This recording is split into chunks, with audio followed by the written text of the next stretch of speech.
नमस्कार मित्रांनो, आज रविवार आहे. रविवार म्हणजे विश्रांतीचा आनंद आणि स्वतःसाठी थोडा वेळ काढायचा दिवस. आज सकाळी मी निवांतपणे उठले. उठल्यानंतर देवाचे स्मरण केले आणि एक ग्लास कोमट पाणी प्यायले. थोडी हलकी चाल आणि श्वासाचे व्यायाम केले. त्यामुळे मन शांत आणि शरीर ताजेतवाने वाटले.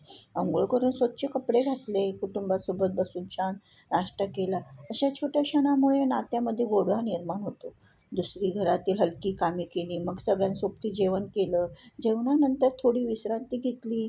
मोबाईलपासून दूर राहून स्वतःला वेळ दिला. संध्याकाळी आवडीचे काम केले. वाचन, गप्पा, शांत बसून विचार केला. दिवस कसा गेला, काय शिकायला मिळालं हे मनात ठेवले. हल रात्र हलकी जेवण, पुढील आठवड्यात थोडंसं नियोजन आणि केलं आणि सकारात्मक विचारात झोप आली.